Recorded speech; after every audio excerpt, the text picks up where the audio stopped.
تو جیسے کہ آپ یہ کہہ رہے ہیں کہ بابر ہندوستان فتح کرنے کے بعد 4 سال ہی رہا، 4 سال رہا ہے جی۔ اور اس میں آپ نے ایک نقطہ یہ رکھا کہ بابر نے زیادہ تر جو عمارتیں ہیں اس کی مرمت کرائی۔ نہیں، میں تو اس کو کہہ رہا ہوں نا، میرا نظر یہ کہ 4 سال کی مدت میں بابر نے پورے ملک میں تعمیر کیسے کرا دی، اور اتنی بڑی تعمیر کیسے کرا دی، صحیح، سمجھ میں قرین قیاس نہیں ہے یہ۔ بالکل۔ ہاں، تو جامع مسجد سنبھل کس نے تعمیر کروائی تھی؟ ہاں، جو یہ تاریخ، یہ سن 772 میں شاہ تغلق نے مسجد کی تعمیر کرائی ہے، اوکے، میری تاریخ میرے تو اعتبار سے۔ اور ظہیر الدین بابر نے 1932 ہجری کے اندر توسیع کرائی ہے، جو میری تحقیق ہے۔ اس کو ایکسپینڈ کروایا۔ اس پر تو حضرت یہ جو کلیم کیا جاتا ہے کہ یہ ہری مندر بول کے ہے، تو اس کو آپ کس طرح سے دیکھتے ہیں؟ یعنی ایک مسجد ہے، اس کا رخ پچھم کی طرف قبلہ کر کے بنا ہے، وہ ساری چیزیں ہیں، لیکن دوسری طرف یہ کلیم ہے کہ یہ مندر تھا۔ دیکھیے، جو موجودہ چیز ہے اس کو کہیے، اب 500 سال پرانی بات ظہیر الدین کی بھی، کتنی 500 صدیاں گزر گئیں، کیسے حالات گزرے ہوں گے۔ اور دوسری بات تو یہ ہے کہ مغلیہ جتنی بھی تعمیرات ہیں، دہلی میں ہوں، کہیں بھی ہوں، یا لال قلعہ ہو اور جی تاج محل ہو، اس طرز پر ہماری یہ مسجد نہیں ہے، یہ تو پہلی مسجد ہے۔ صحیح، مغلیہ دور کی جو حکومتیں ہیں، تعمیرات ہیں، وہ دوسرے انداز کی، اس انداز کی تعمیر نہیں ہے یہ۔ ہاں، پھر آنکھیں بتا رہی ہیں، سر کی آنکھوں سے دیکھ رہا ہے مسجد ہے، اس میں کوئی چیز ایسی نہیں پائی جا رہی کہ یہ مندر ہے۔ صحیح، تلک الایام نداولها بین الناس، اللہ تعالیٰ کا فرمان ہے کہ اس زمانے میں بدلتے رہتے ہیں، حالات بدلتے رہتے ہیں۔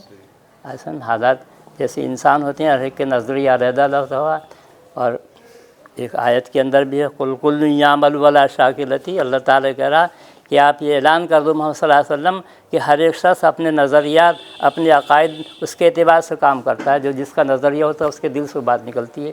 آپ کے دل میں جتنا جو چیز ہوگی وہ آپ کے عمل سے ظاہر ہوگی، جس کے دل کے اندر جو چمک ہوگی وہ اس کے اعتبار سے کام کرتا ہے۔ اب حالات ہیں، لوگوں کے اپنے اپنے نظریات ہیں۔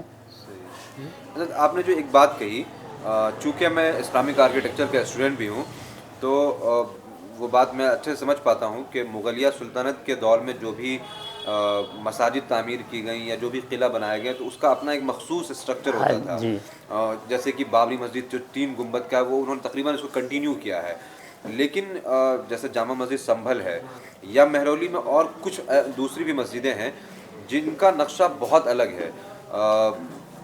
چونکہ مجھے جو تاریخی ہیریٹیج وغیرہ ہیں وہ دیکھنے کا بہت شوق ہے، تو اس سے ایک چیز تو یہ ظاہر ہو جاتا ہے کہ بابر نے اس کو نہیں بنوایا تھا، لیکن یہ کہ کس نے بنوایا تھا؟ جیسے کہ میری تحقیق تو یہ ہے کہ اس کو شاہ تغلق نے 772 ہجری میں بنوایا ہے۔ اوکے، اس کے بعد بابر نے 932 ہجری میں اس کی تعمیر وغیرہ کرائی، مرمت کرائی، یہ میری تحقیق ہے۔ اوکے، ابھی جب جو یعنی مسجدوں کے حوالے سے خاص طور سے پورے ہندوستان میں ایک ڈسپیوٹ پیدا کیا جا رہا ہے کہ جی یہ مندر تھا یا اس طرح کا، تو ایک پورا سلسلہ چل نکلا ہے، تو اس وقت جو ہمارے علماء ہیں، جو ہمارے لیڈرز ہیں، ان کا کیا اپروچ ہونا چاہیے اس کو کاؤنٹر کرنے کے لیے؟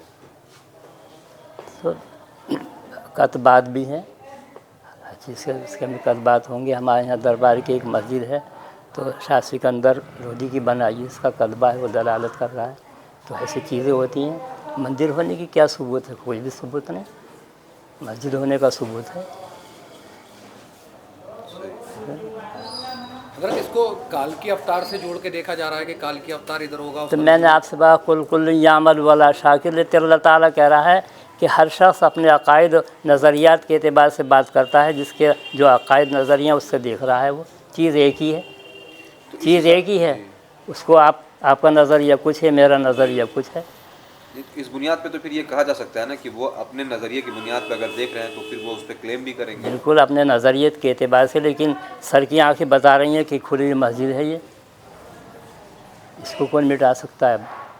اچھا، خاص طور سے مسجدوں کے حوالے سے ایک پلیسز آف ورشپ ایکٹ ہے، کہ یعنی وہ عمارتیں جو مذہبی عمارتیں ہیں، وہ 1947 کے بعد جو چاہے مسجد ہے تو مسجد رہے گی، مندر ہے تو مندر رہے گی، یہ قانون بن گیا تھا۔ جی جی، لیکن اس قانون کے ہونے کے بعد بھی اب مسجدوں پہ کلیم ہو رہا ہے، چاہے وہ متھرا کا معاملہ ہو یا پھر